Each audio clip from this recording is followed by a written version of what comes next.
在《雪中悍刀行》当中，江湖当中有三教中人存在，三教中的一品境界各不相同，其中儒家是天象，佛教是金刚，道教是指玄。今天我们就来了解一下儒家都出过哪些顶级强者呢？第一位，轩辕敬成。在三教当中，儒家是最特殊的一个，进入一品后就是五夫三境界当中最强的天象，而且儒家成就圣人也是最难的。儒家的受众很宽，天下的读书人都可以说是儒生。儒家注重天道感悟，大多数都是心中有部平事才能感悟天道。比如轩辕敬成就是戴了20年的绿帽，为了妻女不惜和老祖拼命，这才在大雪坪强行进入了陆地神仙境界。轩辕敬成也是出现最早的陆地神仙。作为读书人的他战力不强，对上五夫大天象的轩辕大盘，轩辕敬成奈何不了他，最后还是引动天雷，强行和轩辕大盘1换1，才将他杀死。第二位，黄三甲。黄三甲作为搅动春秋的大魔头，如果不了解他的人，可能会认为他做的事情和儒生完全不沾边。了解他的人才知晓，他是以一时之乱为万世开太平，是真正的圣人所为。作为春秋13甲独占3甲的最强谋士，黄三甲的境界早就达到了陆地神仙了。只不过他对于儒生这个境界没有什么兴趣，他靠着3寸不烂之舌就能够搅动9国风云，手中的棋子布遍整个天下，他根本就不需要靠着自身的实力去达成某些事情。他作为翻书人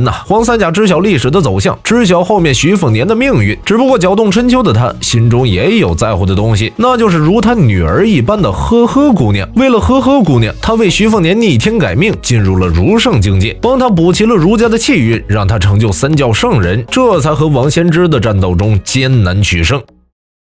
在《雪中悍刀行》当中，儒家都出现过哪些顶级强者呢？第3位，曹长卿。作为西楚移民，当年的曹长卿是大楚官场最被看好的新星，大楚的曹德义、曹隆礼。只可惜大楚被灭，曹长卿的命运也被改变。心中有不平事的他，为了证明心爱女子不是大楚灭亡的祸首，转而去修行武道。进入天象境后，跻身武平前3，在天象境独占8斗气运，是领悟天象精髓的人。作为大楚读书人的他，自然也是儒家的一份子。在西垒闭关礼后，曹长卿进入了儒圣境界，只不过这个时候并不是他的战力巅峰。曹长卿的战力巅峰是放弃儒道转为霸道的时候，那个时候的他境界直达陆地天人，是新武平4大宗师之一。只不过心中的执念依旧存在，在泰安城为了这个执念，一人攻一城，下完一盘棋后消散在天地间。第4位，谢观音。谢观音最擅长气运之争，作为读书人的他也是一位顶级谋士，只可惜坏事做得太多，被很多人唾弃。当年为了气运杀死了即将化龙的妻子，被女儿南宫仆夜当成了最大的敌人。后面在西蜀辅佐陈之豹，在西蜀抓龙。这个时候的他境界也来到了儒圣境界，手中的白碗吸收了众多气运，结果在青天间被徐凤年给打破，100年的大计毁于一旦，被邓太阿给追杀千里，最终死在了邓太阿的手上，可以说是最丢人的一个儒圣了。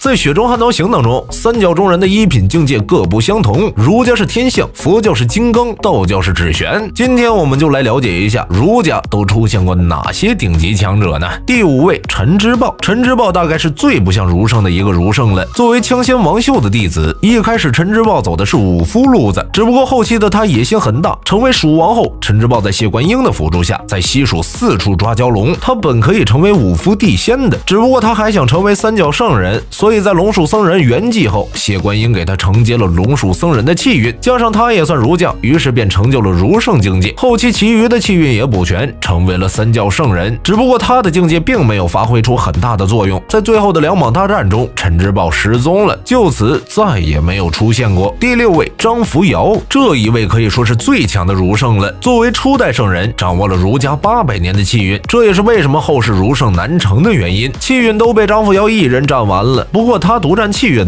不是为了和泰安城年轻宦官独占龙气那样实现长生，而是镇守人间，防止天上仙人吸取人间气运。当年就连吕祖吕洞玄都和张扶摇请教过学问，是原著当中活得最久的人之一了。他的实力极强，已经到了口含天线言出法随的境界，一句话就把4大宗师之一的邓太阿发配千里，一人独对徐凤年和邓太阿2大宗师都不落下风，可以说是儒圣天花板了。在试探完徐凤年的态度后，帮他恢复了伤势，随后便自散于天地，隔断天上仙人和人间的联系。